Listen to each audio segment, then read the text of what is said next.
আসসালামু আলাইকুম সম্মানিত মৎস্য খামারি ভাইরা।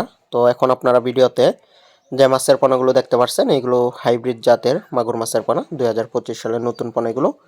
তো এগুলো চকলেট কালার মাছের পোনা। তো যে সকল খামারি ভাইরা আছেন হাইব্রিড জাতের মাগুর মাছের পোনা ক্রয় করবেন অবশ্যই যোগাযোগ করবেন। তো এই হাইব্রিড জাতের মাগুর মাছ যে কোনো প্রতিকূল অবস্থাতেই টিকে থাকতে পারে।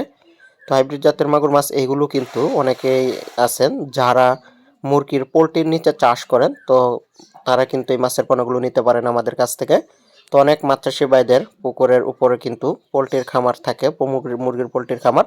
তো এইসব মুরগির পোলট্রির খামারের নিচে কিন্তু পুকুরে আপনারা এই হাইব্রিড জাতের মাগুর মাছ চাষ করতে পারেন। তো মুরগির যে লিটার আছে এই লিটারগুলো খেয়ে কিন্তু এই মাছগুলো বেশ বড় হয়ে থাকে, অল্প সময়ের মধ্যেই বাজারজাত করা যায়। তো এই মাছ চাষে খরচ নাই বললেই চলে, সেজন্য বলা যায়। তো যারা আগ্রহী আছেন মাছের পোনাগুলো ক্রয় করবেন অবশ্যই যোগাযোগ করবেন।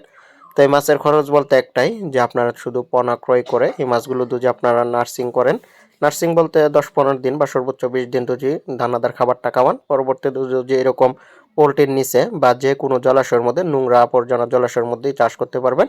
তো মুরগির নাড়ি ভুঁড়ি বা অন্য অন্য যে কোনো অবাঞ্ছিত খাবার খেয়ে কিন্তু এই মাছগুলো পুকুরে বেশ বড় হয়ে থাকে। তো মাত্র 2, 2.5, 3 মাসের মধ্যে কিন্তু বাজারজাত করা যায়। তো চাইলে কিন্তু ক্রয় করতে পারেন এই মাছের পোনাগুলো। তো যেখানে আগ্রহী মাছ চাষি ভাইরা আছেন এবং কি বাজারে মোটামুটি দাম পাওয়া যায়, তো তারা কিন্তু অবশ্যই এই মাছের পোনাগুলো নিঃসন্দেহে আমাদের কাছ থেকে ক্রয় করতে পারেন। সারা বাংলাদেশে আমরা হোম ডেলিভারির মাধ্যমে বিক্রি করে থাকি।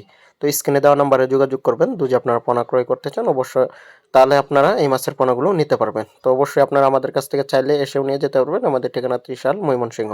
তো এই মাছের পোনাগুলো অক্সিজেনের প্যাকেট অথবা অক্সিজেনের দামে করে হোম ডেলিভারি দিয়ে থাকি। তো যারা আগ্রহী আছেন অবশ্যই যোগাযোগ করবেন স্ক্রিনে দেওয়া নাম্বারে। সকলকে ধন্যবাদ।